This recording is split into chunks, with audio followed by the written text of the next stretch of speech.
Metro ದರ ಏರಿಕೆ ವಿರೋಧಕ್ಕಾಗಿ ಇವತ್ತು ಕನ್ನಡಪರ ಹೋರಾಟಗಾರರಾಗಿರುವಂತಹ ವಾಟಲ್ ನಾಗರಾಜ್ ಅವರೇನು ವಿಭಿನ್ನವಾಗಿ ಪ್ರತಿಭಟನೆಯನ್ನು ಮಾಡ್ತಾ ಇದ್ದಾರೆ. ಬನ್ನಿ ಅವ್ರ ಜೊತೆಗೆ ಮಾತಾಡ್ಸೋಣ. ಏನಿದು ವಿಭಿನ್ನ ರೀತಿಯ ಪ್ರತಿಭಟನೆ ಮತ್ತು ಸರ್ಕಾರಕ್ಕೆ ಯಾವ ರೀತಿಯ ಆಗ್ರಹವನ್ನು ಮುಂದಿಡ್ತಾರೆ ಎಂಬುದನ್ನು. ಬಡವರ ಮೇಲೆ ಹೊರೆ, ಸಾಮಾನ್ಯ ಜನಗಳ ಮೇಲೆ ಹೊರೆ, ಸರ್ಕಾರ ಅವ್ರ ಮೇಲೆ ಹೇಳ್ತಾರೆ, ಅವರು ಇವ್ರ ಮೇಲೆ ಹೇಳ್ತಾರೆ. ಇದು ಅತ್ಯಂತ ಗಂಭೀರವಾದಂಥ ಪರಿಸ್ಥಿತಿ. ಸುಮಾರು 70% 70ರವರೆಗೆ ಏರಿಕೆ ಆಗಿದೆ. ಯಾರು ಕೇಳೋರಿಲ್ಲ, ಹೇಳೋರಿಲ್ಲ. ಪಾಪ ಲಕ್ಷಾಂತರ ಜನ ಒಂದು ದಿನಕ್ಕೆ ಕನಿಷ್ಠ 8ರಿಂದ 10 ಲಕ್ಷ ಜನ ಪ್ರಯಾಣ ಮಾಡ್ತಾರೆ. ಏನಾಗಬೇಕು? ಒಂದು ಕಡೆ ವಿದ್ಯುತ್ ಶಕ್ತಿ ದರ ಏರಿಕೆ, ಒಂದು ಕಡೆ ಹಾಲಿನ ದರ ಏರಿಕೆ, ಒಂದು ಕಡೆ ಈಗ ಕಾಫಿ ದರ ಏರಿಸ್ತಾ ಇದ್ದಾರೆ ಭಾಳ ಹೆಚ್ಚಿನದಲ್ಲಿ, ಒಂದು ಕಡೆ ನೀರಿನ ದರ ಏರಿಸ್ತಾ ಇದ್ದಾರೆ. ಬೆಂಗಳೂರಿನಲ್ಲಿ ಬಡವರ ಗತಿ ಏನಾಗಬೇಕು? ಆದ್ದರಿಂದ ಕನ್ನಡ ಚಳವಳಿ ವಾಟಾಳ್ ಪಕ್ಷ ಇವತ್ತು ವಿನೂತನವಾಗಿ ಎತ್ತಿನ ಗಾಡಿಯ ಮೇಲೆ ಕುಳಿತು ಮೆರವಣಿಗೆ ಮಾಡುವ ಮೂಲಕ ಮೆಟ್ರೋ ನೀತಿಯನ್ನು ತೀವ್ರವಾಗಿ ವಿರೋಧಿಸ್ತೀವಿ. ಯಾವುದೇ ಕಾರಣಕ್ಕೂ ಮೆಟ್ರೋ ದರ ಏರಬಾರ್ದು.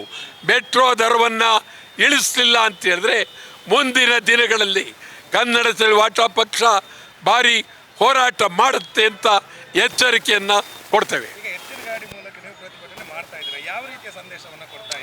ಎತ್ತಿನ ಗಾಡಿ ಬಡವರ ಗಾಡಿ, ಎತ್ತಿನ ಗಾಡಿ ಭಾಳ ಪ್ರೀತಿಯಿಂದ ಹೋಗುವ ಗಾಡಿ.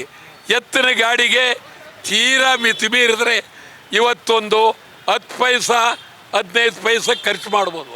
ಒಂದು ಎತ್ತಿನ ಗಾಡಿನಲ್ಲಿ ಕನಿಷ್ಠ 4 ಜನ ಕೂತ್ಕೊಳ್ಬೋದು, ಇಲ್ಲ 5 ಜನ ಕೂತ್ಕೊಳ್ಬೋದು. 5 ಜನ ಸೇರಿ 20 ಅಂತ ಅಂದರೆ 100 ಪೈಸೆ ಆಯಿತು. ಎದರಬೇಕಾಗಿಲ್ಲ. ಅದು ಒಂದು 2 ರೌಂಡ್ ಹೊಡೆದ್ರೆ ಒಂದು 50 ರೂಪಾಯಿ, 100 ರೂಪಾಯಿ, 200 ರೂಪಾಯಿ, 300ವರೆಗೂ ಸಂಪಾದನೆ. ಅದರಲ್ಲಿ 150 ರೂಪಾಯಿ ಎತ್ತುಗಳಿಗೆ ಮೇವು ಕೊಟ್ಬಿಡ್ತೀವಿ. ಇನ್ನು 100 ರೂಪಾಯಿ ಯಾರು ಮಾಲೀಕ ಅವನಿಟ್ಕೊತಾನೆ, ಇನ್ನು 50 ರೂಪಾಯಿ ಅದು ಖರ್ಚು ಪರ್ಚು. ಆದ್ದರಿಂದ ಬಡವರ ವಾಹನ, ರೈತರ ವಾಹನ, ಗ್ರಾಮೀಣ ಜನತೆಯ ವಾಹನ, ಸಾಮಾನ್ಯ ಜನತೆಯ ವಾಹನ ಗಾಡಿ, ಎತ್ತಿನ ಗಾಡಿ, ಒಂಟೆತ್ತಿನ ಗಾಡಿ ಇದು ವಿನೂತನ ಮತ್ತು ವಿಶೇಷ. ಈಗ ನಾಳೆ ಎಲ್ಲರೂ ಕೂಡ ಇದೇ ಥರ ಎತ್ತಿನ ಗಾಡಿಯಲ್ಲಿ ಇಲ್ಲಿ ಓಡಾಡ್ತಾ ಇದ್ರೆ ಟ್ರಾಫಿಕ್ ಸಮಸ್ಯೆ ಆಗಲ್ವಾ ಅಂತ? ಟ್ರಾಫಿಕ್ ಸಮಸ್ಯೆ ಆಗಲ್ಲ ಅಂತೇಳಿ ಅವರು ರೇಟ್ ಜಾಸ್ತಿ ಮಾಡಿದ್ರೆ ಕತ್ತಿಸಿಕೊಳ್ಬೇಕ, ನಾವು ಬದುಕಬೇಕಲ್ಲ, ನಾವು ಊಟ ಮಾಡಬೇಕಲ್ಲ, ನಾವು ತಿಂಡಿ ತಿನ್ಬೇಕಲ್ಲ. ನಾವು ಟ್ರಾಫಿಕ್ ಸಮಸ್ಯೆ ಅಂದರೆ ಬಡವರಿಗೆ ಟ್ರಾಫಿಕ್ ಬಿಡಬೇಕು, ಜನ ಆರಾಮಾಗಿ ಬಿಡಬೇಕು. ಅದನ್ನು ಬಿಟ್ಟು ಕಾರು ಗೀರು ಎಲ್ಲ ತಗೊಂಡು ಆರಾಮಾಗಿ ಅವ್ರು ಹೋಗೋರು ಹೋಗಲಿ, ನಮಗೂ ಬಿಡಬೇಕಲ್ಲ. ನಾವ್ಯಾರು ಮೆಟ್ರೋದಲ್ಲಿ ಹೋಗೋರು. ಮೆಟ್ರೋ ಏನು ಮಾಡ್ತು, ನಮ್ಮ ಮೇಲೆ ಬೆನ್ನಿನ ಮೇಲೆ ಮೂಳೆ ಮುರಿದಿದ್ದಾರೆ. ಆದ್ದರಿಂದ ನಾವು ಮೆಟ್ರೋ ಬದಲು ಏನೇ ಆದರೂ ಚಿಂತೆ ಇಲ್ಲ, ಒಂದು ದಿನಕ್ಕೆ ಒಂದೊಂದು ಕಡೆ 100 ಗಾಡಿ ಓಡಿಸೋದು, ಜನ ಆರಾಮಾಗಿ ಬರಲಿ. ಈಗ ನೀವು ಕೇಂದ್ರ ಸರ್ಕಾರಕ್ಕೆ ಆಗ್ರಹ ಮಾಡ್ತಾ ಇರೋದು ರಾಜ್ಯ ಸರ್ಕಾರಕ್ಕೆ? ಇಬ್ರಿಗೂ, ಕೇಂದ್ರ ಮತ್ತು ರಾಜ್ಯ ಇಬ್ಬರು.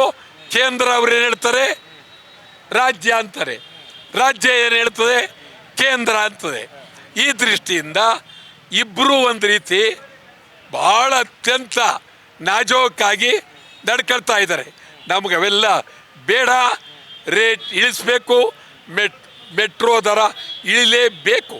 ಇದು ಬೇರೆ ರಾಜ್ಯ, ಕಲ್ಕತ್ತಾದಲ್ಲಿ ಬೇರೆ ಬೇರೆ ರಾಜ್ಯದಲ್ಲಿ ಮೆಟ್ರೋ ಭಾಳ ಇಳಿದಿದೆ. ಕರ್ನಾಟಕದಲ್ಲಿ ಅದು ಕರ್ನಾಟಕದ ರಾಜ್ಯ ಬೆಂಗಳೂರು ನಗರದಲ್ಲಿ ಅತಿಯಾದ ಮೆಟ್ರೋ ದರ ಏರಿಸಿದರೆ ಮೆಟ್ರೋ ದರ ಇಳಿಬೇಕು. ಮೆಟ್ರೋ ವಿರುದ್ಧ ಮುಂದಿನ ದಿನಗಳಲ್ಲಿ ಕನ್ನಡ ಚಳವಳಿ ವಾಟಾಳ್ ಪಕ್ಷ ತೀವ್ರವಾದ ಹೋರಾಟ ಮಾಡ್ತೇವೆ. ನಮ್ಮ ಕಾರ್ಯಕ್ರಮಗಳನ್ನು ನೀವು ನೋಡ್ತಾ ಇದ್ರೆ ನಮ್ಮ ಚಾನೆಲ್ ಅನ್ನು ಸಬ್ಸ್ಕ್ರೈಬ್ ಮಾಡಿ, ಪಕ್ಕದ ಬೆಲ್ ಐಕಾನ್ ಒತ್ತಿ ನಮ್ಮನ್ನ ಬೆಂಬಲಿಸಿ. ಹಾಗೆ ನಮ್ಮ ಕಾರ್ಯಕ್ರಮಗಳನ್ನ ಲೈಕ್ ಮಾಡಿ, ಕಮೆಂಟ್ ಮಾಡಿ, ಅದನ್ನ ಬೇರೆಯವರಿಗೂ ವಾಟ್ಸಾಪ್ ಮೂಲಕ ಶೇರ್ ಮಾಡಿ. ನೀವು ಹೀಗೆ ಮಾಡಿದಾಗ ನಮ್ಮ ಚಾನೆಲ್ ಮತ್ತಷ್ಟು ಜನರಿಗೆ ತಲುಪಲು ನೀವು ನಮ್ಮೊಂದಿಗೆ ಸಹಕರಿಸಿದ ಹಾಗಾಗುತ್ತೆ. ಇದು ನೀವು ಯಾವುದೇ ಖರ್ಚಿಲ್ಲದೆ ಕೆಲವೇ ಸೆಕೆಂಡುಗಳಲ್ಲಿ ನೀಡಬಹುದಾದ ಸಹಕಾರ. ಧನ್ಯವಾದಗಳು.